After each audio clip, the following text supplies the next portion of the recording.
Hey everybody. So today we've got another project on the DMC2, and this one was from back in December.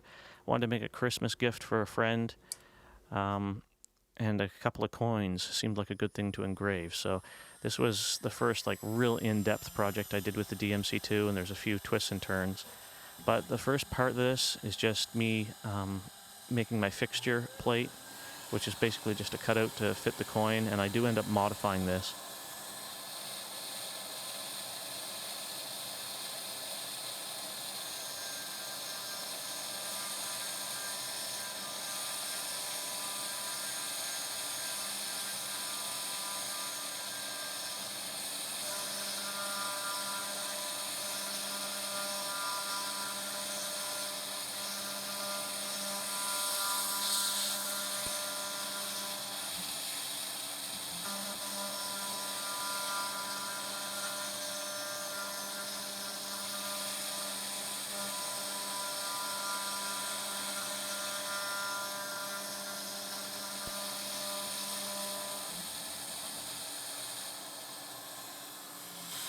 Once I do my cutout, I also put another hole in the center, and we're going to see why that's important later on.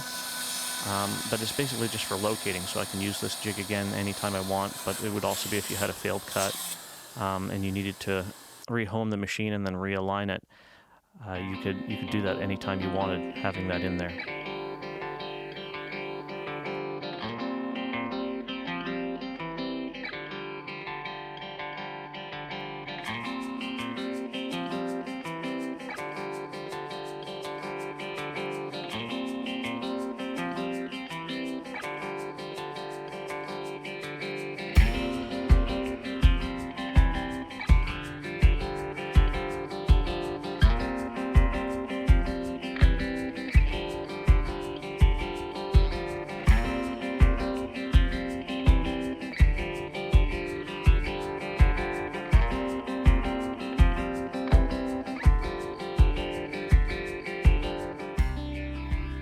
So I will be honest, this first result was okay, but it wasn't great. I wasn't real thrilled with the way that it carved that out, but this was a first try. I had gotten 5 of these coins. They're supposed to be copper, and I figured it was just going to take some time to dial in some parameters, so the first one was always intended to be my test piece.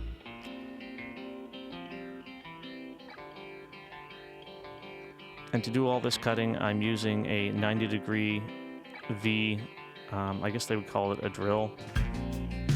I found that these work great for doing carvings.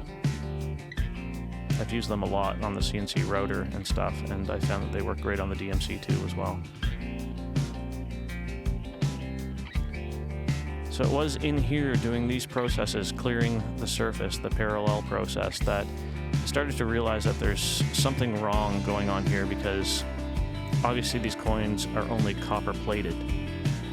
And at this point I figured that, well, maybe they were one of those weird zinc-based pot metals or something, because they had some weight to them, so they definitely weren't anything lighter like aluminum. And I actually had a lot of trouble cutting these. Whatever this material was kept clogging up the end of my nozzle, and it was really hard to cut too, which was sort of odd. You could see me adding a couple drops of water there just to try and lubricate it, because I found it made it cut a little bit easier.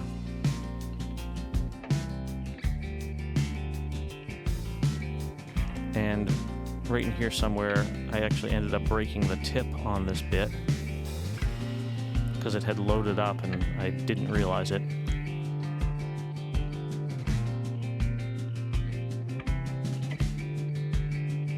And then, probably for the best anyway, I had to do a stop operation because of a breaking bit, and I forgot to rehome the machine. And so when it came back, it had obviously lost some steps in the Z, and it plunged right down into the coin.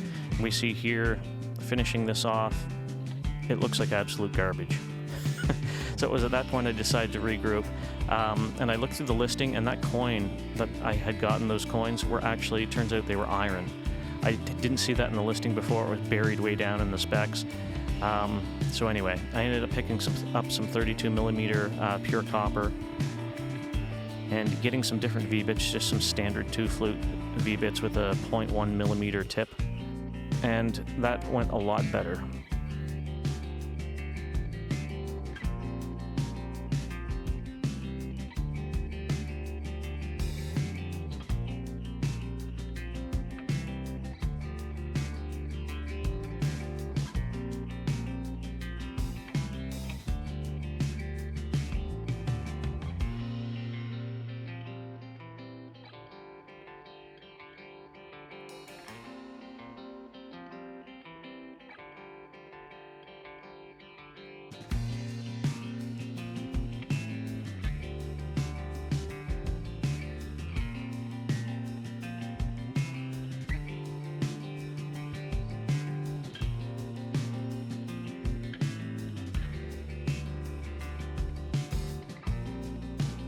For really cheap V-bits, I can't say that these are horrible. They did the job. And I will note as well that they tend to leave some little fuzzies on the surface when you do your parallel clearing operation. They do pretty good at the V carving, except for a couple instances on the backside, but they do tend to leave this sort of fuzzy surface from not completely cutting, even doing the 0.1 step over for my roughing passes. But that's easily cleared up with the right angle die grinder and a little bit of Scotch-Brite.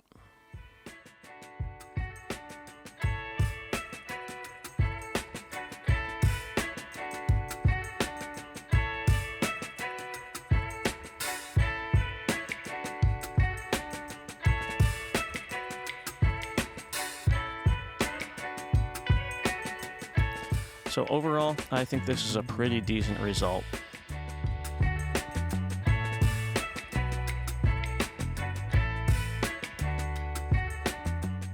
So my fixture, I had to change it up a little bit because I didn't make it small enough.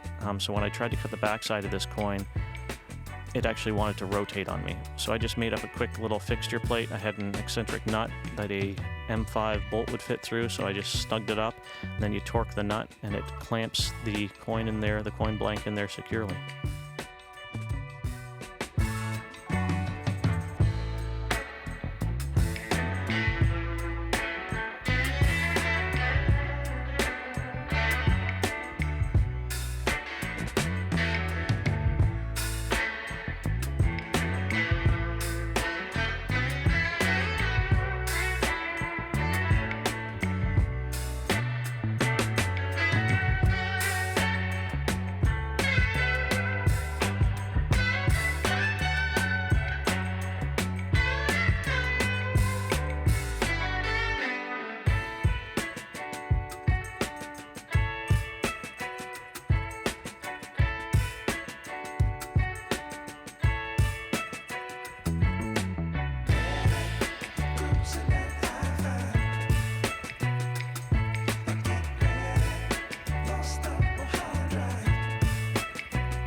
And since I was able to get some decent brass, I did some 42 millimeter.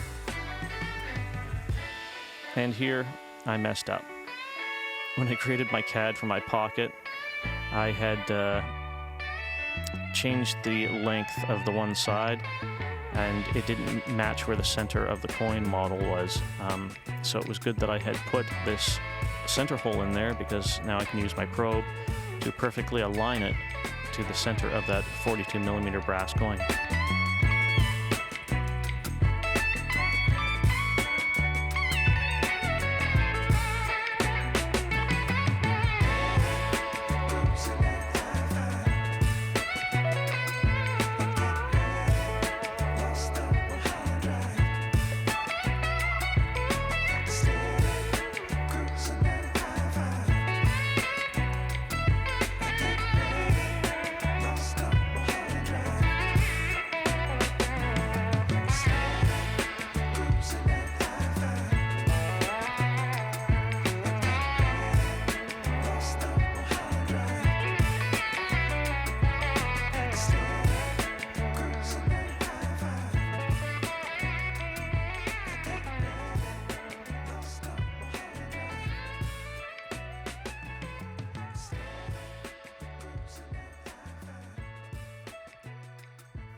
And here's a look at the tip of one of those bits breaking.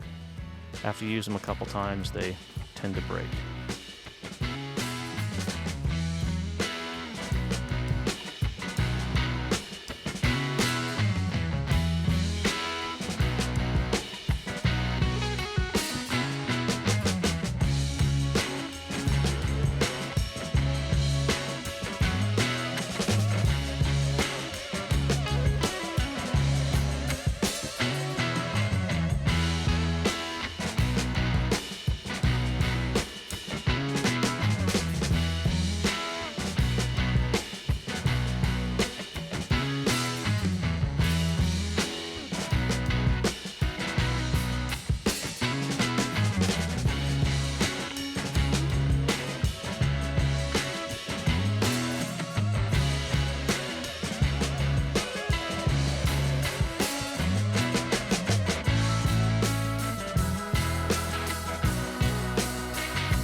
Was working its way through and got up here, and all of a sudden I heard the pop. I thought maybe I broke the tip of the bit, but it kept on cutting, and then when it got here, just was sort of sitting. And I thought for a second that maybe it was something in the programming. It was doing, you know, a couple little divots, but then I spotted that the x-axis not moving, so yeah.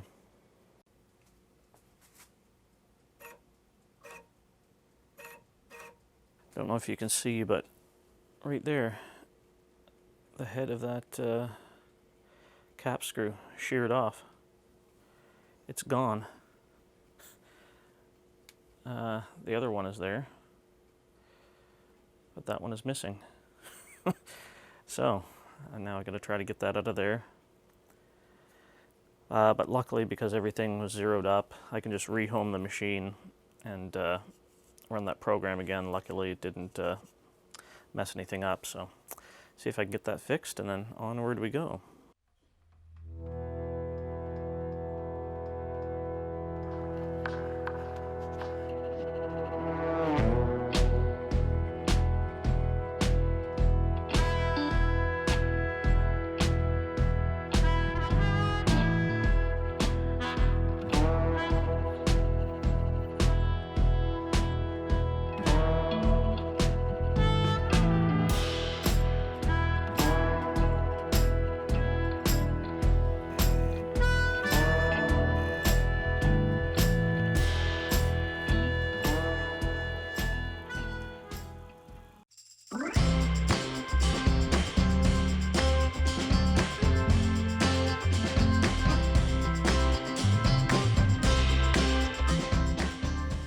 So we'll need to do another pass. Just repeat that one again. Just because you see some of the lines in it. Running it again will smooth it out. It's one of the things with these cutters, is that I find you have to do at least 2 passes of most things, because you'll get little burrs that are left. And some of them you can polish off, some of them can't. So anyway.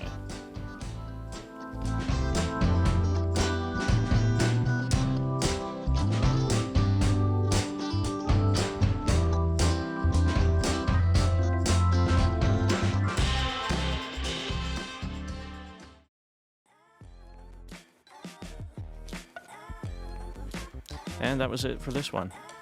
And I have to say, so far I'm very impressed with the DMC2 in that once I got the design up and going and figured out all my cutting parameters and how I was going to align everything, it was very quick and easy. I felt very comfortable setting this up, especially for the parallel operations, and just walking away from the machine, getting other stuff done. And when it was done, it would stop, and I'd go over and check everything, buff it off, and set up the next cut operation. So far, the machine is working great, and yeah, a couple little hiccups, but that's part of CNC. Thanks a lot for watching, everybody.